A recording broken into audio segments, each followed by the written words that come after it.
Welcome back to another cooking series on Racin-n-Braisin. I am CJ. This time we are going to talk about candied bacon. This is an item that I cooked frequently at a brewery in Florida. The chef had come up with a special spice blend that he added to the brown sugar and taught all of us the proper way to cook, cool, and maintain the candied bacon throughout the day. I want to share with you guys how to make candied bacon. It's very straightforward. The only tricky part is just keeping a watchful eye on it while it cooks in the oven.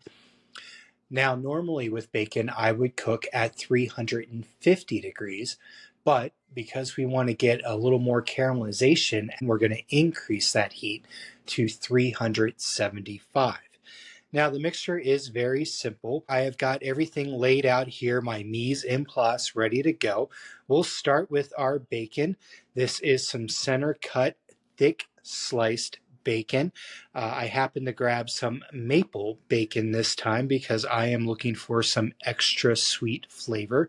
You can go with any kind of bacon. Generally try to shoot for a thicker cut. It's going to hold up better during our cooking process. To our left and around the horn, you'll see the spices that we're going to use. Salt and pepper. In the top center there, you'll see a mix of paprika, chipotle chili powder, and regular chili powder. And then on the right there, of course, just your standard brown sugar. All right, let's mix our seasonings together. I have about 1 cup of brown sugar here. I'm going to take 1 good size teaspoon of salt, a tablespoon of black pepper, and then in my mixture here, I have a teaspoon each of paprika, chili powder, and chipotle chili powder. And we're just going to dump that in there. And then finally, just get it all mixed together. Okay, we've got our brown sugar mixed together with all of our seasonings.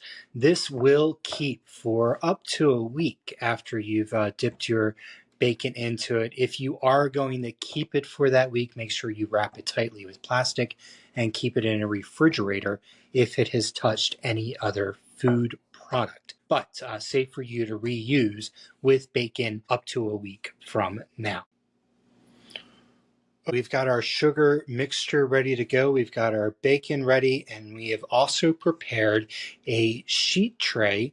I've lined it with aluminum foil. That way I can reduce the amount of cleanup that I have later on. And I have also added a wire rack. This is going to allow air to surround the bacon entirely. With regular bacon, I always put it on a wire rack.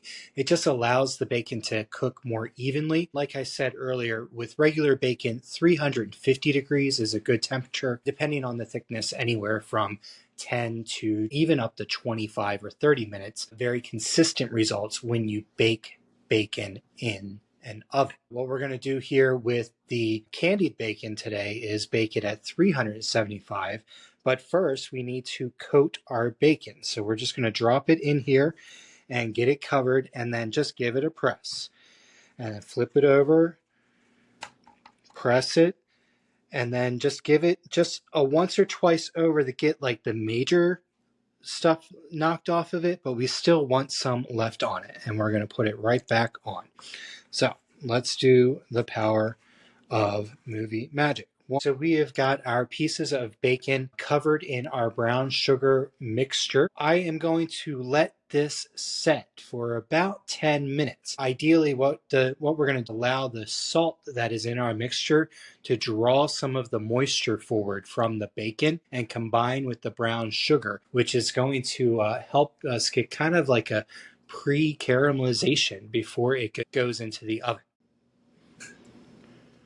Okay, we've hit 10 minutes of letting the bacon just hang out with the sugar mixture on it. You'll see here that the mixture has gotten a little bit of a damp color to it. The salt in here is doing exactly what we want it to, drawing a little bit of the moisture towards the surface of the bacon and mixing with the sugar. So now we are going to go into the oven. Preheat it 375. We're going to start with 15 minutes. Check the bacon at that point, since this is some fairly thick bacon, and then adjust our time from there. Okay, in the oven we go with our bacon, 375, 15 minutes.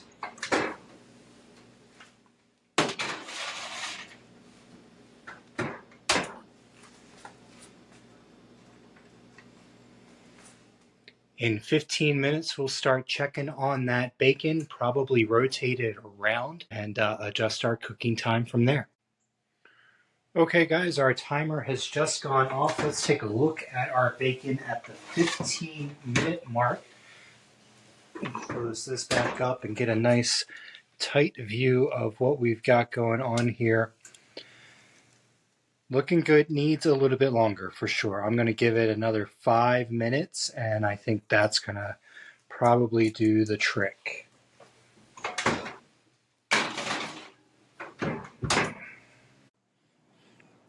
The bacon has just come out of the oven, and as you can see, it's gotten nice and dark on the outside, especially where the brown sugar was thicker.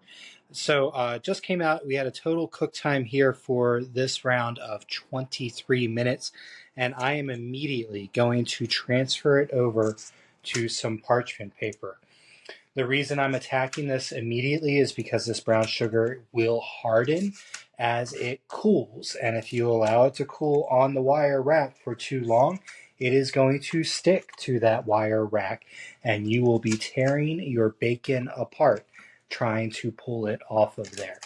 So get it over to a piece of parchment paper. I have this piece of parchment paper on another pan just to help absorb some of the heat, and we're going to allow that to cool. Give that at least 10 minutes to cool. Otherwise, you will absolutely be burning the roof of your mouth and won't be able to taste anything for a week. The other reason we want that to cool a little bit is it's going to allow the brown sugar to harden and give us a nice crunchy outside while still being soft and savory on the inside. You can keep this for about 5 to 10 days if you keep it separated like this, allow it to cool completely and properly put it away properly. You can also keep this warm in a warmed oven, 165 to 185 degrees. That will hold for up to 4 hours before needing to either be cooled completely and stored or thrown away. So, hope you guys have found some value here in the candied bacon.